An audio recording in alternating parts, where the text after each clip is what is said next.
Alors, comment gérer ses émotions en tant que trader? C'est ce dont on va parler dans cette vidéo. Je vais vous donner 5 étapes qui vont vous aider à pouvoir gérer au mieux vos émotions lorsque vous tradez sur les marchés financiers. Allez, on ne perd pas le temps, on va directement dans le vif du sujet.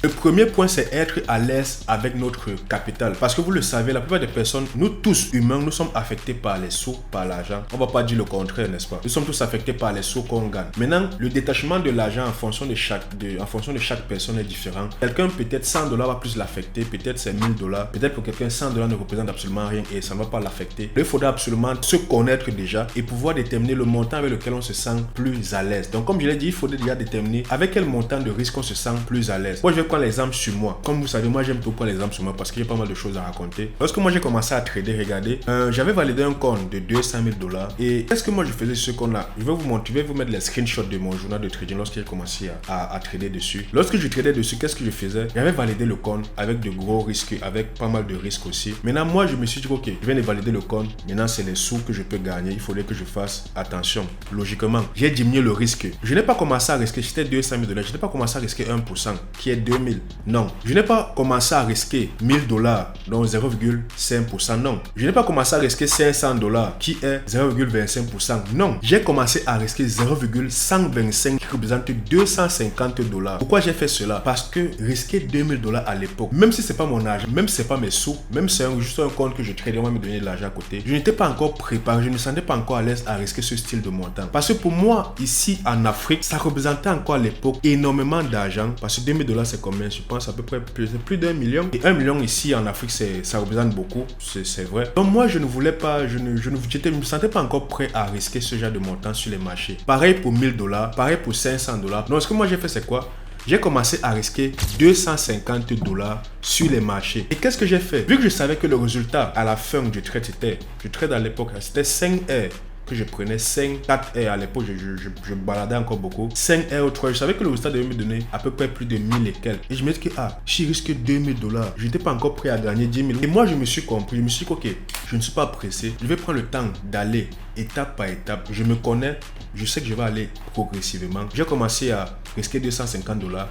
J'ai évolué, j'ai fait mes classes, j'ai commencé à évoluer. Ensuite, je me sentais un peu plus à l'aise. Le prochain mois, je suis monté à 500 dollars. J'ai commencé peu à peu à travailler sur mon détachement par rapport à l'argent. J'ai augmenté encore mon risque plus tard. J'ai quitté de 250 à 500. Peut-être 2 mois après, je suis quitté de 500, peut-être à 750. Et ensuite, je suis quitté de 750 à 1000 dollars. Mais vous avez vu, ça a pris un temps, ça a pris un moment. Je ne me suis pas levé. J'ai dit, ok, je commence à risquer 1000 dollars sur le marché parce que je suis un gros trader, je connais ce que je fais. Non. Et là, vous avez vu, moi, mes émotions sont gérées progressivement. Je n'étais plus trop affecté par rapport à l'argent. Je n'étais plus trop affecté par rapport au montant que je risquais. Pourquoi? Parce que j'ai pris le temps de me détacher par rapport à ça progressivement. Ce n'est pas du style où je risquais 1000 dollars. Je dois faire 5 heures, donc 5000 dollars. À 5 heures, et j'ai que non, gars, à 2000 dollars, non.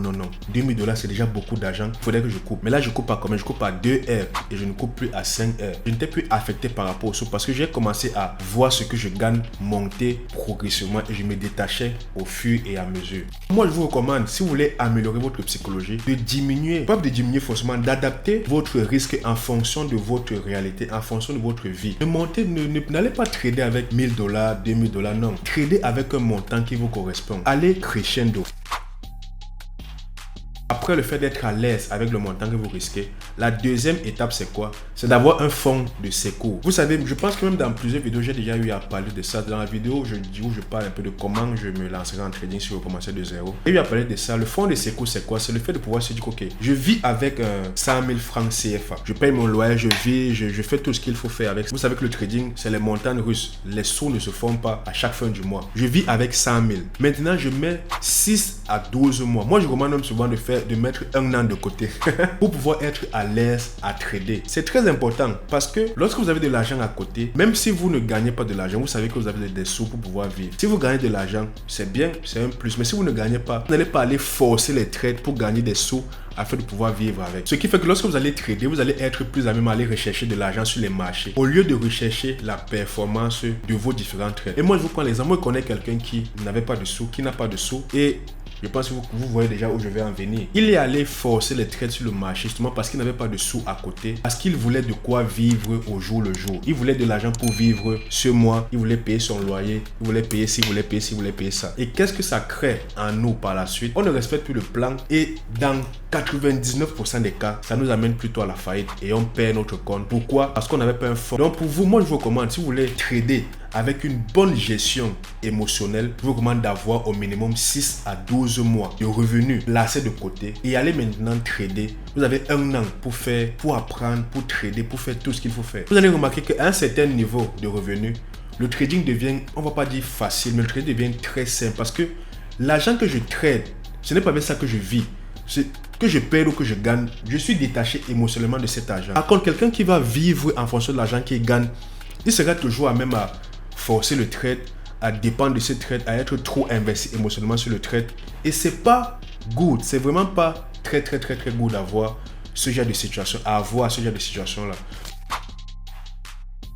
Troisième étape, c'est quoi? Moi, je vous recommande de vous connaître vous-même. Est-ce que vous faites souvent du FOMO, du revenge trading? Est-ce que vous faites toutes ces différentes erreurs-là? C'est mieux de prendre un bic et de noter étape par étape que, bon, quand il y a souvent telle situation, je réagis comme ça. Il y a souvent telle situation, je réagis comme ça. Il y a souvent ça, je réagis comme ça. De mettre tout cela à plat et de vous dire, ok, moi, prochainement, je dois éviter de réagir de telle façon lorsqu'il y a ça qui se produit. C'est pour ça qu'il faut se connaître. Ne vous mentez pas à vous-même. Le trading, comme je dis depuis, ce n'est pas une course pour aller faire la comparaison avec quelqu'un. Vous ne devez pas vous comparer avec des personnes. Vous êtes chez vous, vous tradez, c'est vous et le marché, ce n'est pas vous le marché et les abonnés ou les internets ou bien vos voisins, votre famille, non, c'est vous et le marché, c'est tout. Et même en quelque sorte, c'est vous et vous-même. Vous devez absolument vous connaître. Est-ce que c'est quelqu'un de cupide? Est-ce que lorsque j'ai des bénéfices, je veux toujours gagner plus et je ne respecte pas ma stratégie? Non. Donc la troisième étape, c'est de chercher à vous connaître vous-même face à toutes ces différentes émotions que crée le trading en l'être humain, le FOMO, le revenge trading, la cupidité, l'avidité, l'ego, tout ça, vous devez vous connaître et mettre des points dessus. La quatrième étape que moi je vous recommande de mettre en place ou de recommande de faire pour avoir une meilleure gestion émotionnelle, c'est le respect de votre plan. Aujourd'hui, qu'est-ce que vous avez fait? Vous avez backtesté, vous avez appris une stratégie, vous avez écrit, vous avez backtesté des centaines de paires, des mois et des mois et des mois. Mais maintenant, lorsque vous décidez de trader, vous ne respectez plus le plan. Ce n'est pas good parce que le fait de ne pas respecter le plan, c'est parce que vous laissez vos émotions entrer en jeu, vous voulez faire du n'importe quoi. Pourtant, si vous avez mis en place un bon plan de trading, vous avez un bon système de trade management qui a été backtesté sur le temps. Vous avez un système de BE, une place à BE lorsqu'il y a ça. Vous avez mon système de risk management. Lorsque je perds tel montant, il faudrait que je m'adapte comme ça. C'est très important de mettre en place tout cela avant de prendre un trade. Lorsque vous êtes déjà dans un trade, ça devient du n'importe quoi. Vous voyez de l'argent monter, vous dites non, il faut que je coupe. Là, vous ne respectez plus rien. Pourtant, si vous avez mis en place un bon système de trading, vous savez que ce système a été backé par plus de 1000 trades, par plus de 500 trades. Ça fonctionne. Donc, je vais faire tout pour respecter uniquement ce plan. Maintenant, la cinquième et dernière étape, c'est quoi? C'est d'éviter les écrans. Moi, lorsque je trade, je prends le trade et je ne suis plus devant les écrans. Je ferme tout, je ne regarde plus les écrans, je place mes alertes. Et aussi, j'ai mon trade assistant qui manage les trades à ma place. Donc, lorsque je prends un trade, je fous le camp, tout simplement. Parce que je sais, le fait de venir à chaque fois voir, mais on est toujours au niveau de mon entrée. Oh, on approche mon SL, Mais, C'est quoi, mec? C'est quoi? Quitte l'écran et va-t'en. Tu es préparé, tu as un plan, tu es préparé à la perte. Tu as pris le trade parce que tu sais que ok, ça peut gagner comme ça peut perdre. Bouge. Ne sois pas devant les écrans à chaque fois. Sinon, votre cœur va faire comme ceci.